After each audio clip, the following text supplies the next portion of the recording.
ऋषि विश्वामित्र की तपस्या से जब इंद्र को घबराहट हुई तो उन्होंने उनकी तपस्या भंग करने के लिए अप्सरा मेनका को भेजा। यहाँ तक कि भगवान शिव को समाधि से जगाने के लिए इंद्र के भेजने पर कामदेव अपने साथियों अप्सराओं और गंधर्वों के साथ जाते हैं।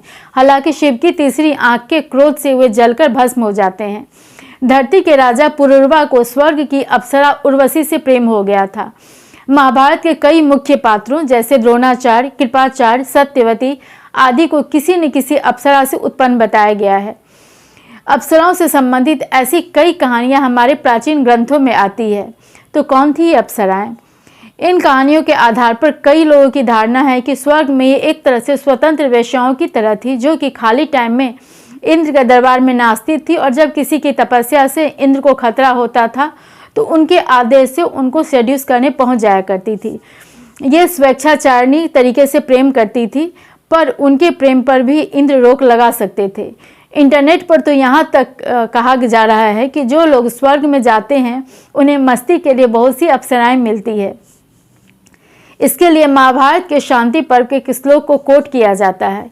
ये सभी बातें गलत और रेफरेंस से अलग अनुवाद और संभवतः दूसरे संस्कृतियों के प्रभाव के कारण कही जाती है। वास्तव में अप्सरा की कल्पना परी और हूर से बिल्कुल ही अलग है। अप्सरा के कॉन्सेप्ट को समझने के लिए सबसे पहले इस शब्द को समझना होगा।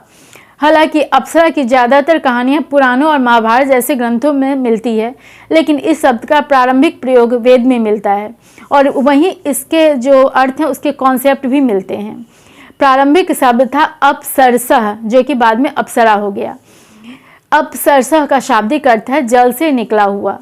जल के लिए रस शब्द का प्रयोग हुआ है क्योंकि सभी रस जल से ही बनते हैं। इसी से सरस्वती शब्द निकला है। रस का आश्रय तत्व से भी लिया जाता है। अप्सराओं का जल से संबंध पुराणों में भी रहा है। एक कथा के अनुसार रंभा नामक अप्सरा समुद्र मंथन से निकली थी। कुछ पुराणों के अनुसार केवल एक अप्सरा नहीं बल्कि बहुत सी अप्सराएं, यानी कि सारी अप्सरा प्रजाति ही समुद्र मंथन से निकली थी। यानी अप्सराओं की उत्पत्ति जल से हुई थी। अप्सराओं के फेवरेट टाइम पास जल क्रीड़ा यानी सरोवरों में खेलना था। किसी शब्द के अर्थ को हम उसके रेफरेंस से ही ठीक से समझ सकते हैं।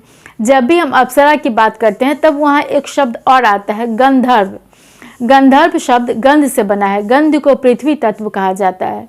गंधर्व और अप्सरा को पति पत्नी कहा गया है। वेदों में कहीं कहीं इन दोनों की देवताओं की तरह स्तुति की गई है, जबकि कहीं इन्हें ऐसी बुराई बताया गया है जो मनुष्य का नाश कर देता है, इसलिए इनसे दूर रहने के लिए कहा गया है। क्या अर्थ है इसका? मैं अलग अलग उदाहरणों में नहीं जाकर इस कॉन्सेप्ट को सिंपल भाषा में बताने की कोशिश कर रही हूँ। हमारे प्राचीन ग्रंथों में अपनी बातों को कहने का एक अलग तरीका था। तरीका यह था कि हम आइडियाज़ को, क्वालिटीज़ को एक व्यक्ति के रूप में बताते थे, उसका पर्सोनिफिकेशन कर देते थे ताकि आइडिया विजुअलाइज्ड हो सके, हमारी मेमोरी में अधिक समय तक रहे। आज भी कवि लोग जो हैं वो रूपक का यानी कि जो अलंकरण होता है, मेटाफोर का यूज़ करते हैं। फॉर एग्जाम्पल, सूर्य जब सुबह और शाम को अपने सौम्य और सुंदर रूप में होता है वह उषा, सविता और संध्या होता है जो कि स्त्री है। लेकिन जब दोपहर में पूरी तपिश के साथ होता है तो सूर्य और भास्कर होता है। अब हम फिर आते हैं गंधर्व और अप्सरा पर। गंधर्व गंध यानी पृथ्वी तत्व है और अप्सरा जल यानी रस तत्व। ये दोनों साथ रहते हैं, पति पत्नी है। वास्तव में गंधर्व रिप्रेजेंट करते हैं हमारे सेंसेस को, हमारी इंद्रियों को। इससे होने वाले जो सेंसेशन है, जो अनुभूति है, वह अप्सरा है। जैसे कि हमारी त्वचा, स्किन, यह स्पर्श को अनुभव करता है। त्वचा गंधर्व है और स्पर्श की जो अनुभूति होती है वह अप्सरा है। आंखें गंधर्व है, लेकिन उससे सुंदर चीज़ों को देखने से जो आनंद की अनुभूति होती है, जो रस मिलता है, वह अप्सरा है। इसलिए कहा गया है कि गंधर्व वाद्य का बजाते हैं, गीत गाते हैं और उन पर अप्सराएं नाचती हैं।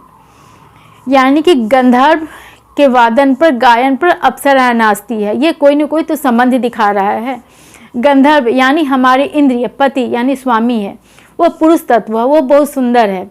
उसे होने वाली अनुभूतियाँ कोमल और आनंद देने वाली होती है। यह अनुभूति व्यक्ति को उसे पाने की लालसा बढ़ा देता है। इस आनंद की, इस अनुभूति की कल्पना एक सुंदर युवती के रूप में की गई है। सेंस और सेंसेशन, इंद्रिय अनुभूति एक युगल है, जोड़ा है जो हमेशा साथ रहते हैं। एक के बिना दूसरे का अस्तित्व नहीं रह सकता। अब गंधर्व और अप्सरा का स्वर्ग से क्या कनेक्शन है? वास्तव में स्वर्ग भोगों की जगह है। यहाँ हर चीज़ है जिसकी चाहत हमारे इंद्रियों को होती है। वास्तव में ये हमारी प्राइमरी चाहत होती है। जब व्यक्ति जन्म लेता है तो सबसे पहले वो भूख और भय से रक्षा चाहता है, उसके बाद इन इंद्रियों की ज़रूरतों को पूरा करना चाहता है, यानी कि अपने सेंसेस के प्लेजर चाहता है। जब उसकी मानसिक स्तर बढ़ता है, इतना आगे बढ़ जाता है कि वह आत्मिक आध्यात्मिक बातों पर ध्यान देने लगता है। इसलिए स्वर्ग एक ऐसी जगह है जहाँ भूख नहीं लगती, भय नहीं लगता, इंद्रिय सुख के सभी साधन होते हैं वहाँ। इसलिए इसके राजा का नाम ही है इंद्र। लेकिन स्वर्ग के राजा को भी एक भय होता है। भय है इन सुखों और समृद्धि के छीन जाने का। स्वर्ग का राजा होकर भी वो हमेशा डरा रहता है। अगर कोई तपस्या करता है तो उसे सबसे पहले अपने सिंहासन जाने का भय होता है। स्वर्ग कर्म फल का स्थान भी है। जिसने अच्छे कर्म किए वह तब तक वहाँ रहेगा जब तक उसके अच्छे कर्म इसकी इजाज़त देंगे, फिर वह वहाँ से नीचे गिरकर धरती पर आ जाएगा, यानी उन इंद्रिय सुख से वंचित हो जाएगा। इसका अर्थ हुआ स्वर्ग एक टेम्पररी जगह है, सुखों के छिन जाने के भय की जगह है। इसलिए धर्म स्वर्ग यानी सुख की नहीं बल्कि इसके कामना से मुक्ति की बात करता है, जिसे कहते हैं मोक्ष। अंतिम लक्ष्य हमेशा स्वर्ग नहीं बल्कि मोक्ष माना गया है। इंद्रिय और इंद्रिय सुख यानी गंधर्व और अप्सरा का स्थान स्वर्ग है, लेकिन धर्म इससे आगे की यात्रा की बात करता है। इसी कॉन्सेप्ट को पुराणों में कहानियों के माध्यम से रखा गया है। किसी भी कहानी में अप्सरा किसी के साथ परमानेंट नहीं रही, वो सबको छोड़कर एक न एक दिन चली ही जाती है। इस रूपक यानी मेटाफोर को कुछ लोग लिटरेरी लेने लगे।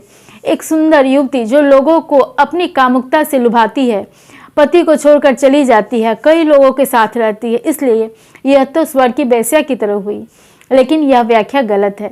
यह व्याख्या इस आधार पर भी गलत लगती है कि वेदों में गंधर्व को अप्सरा का पति कहा गया है। रामायण के अनुसार रावण ने अपने सौतेले भाई कुबेर की बहू के साथ जबरदस्ती की थी, जिस कारण उसे ब्रह्मा जी ने शाप दिया था।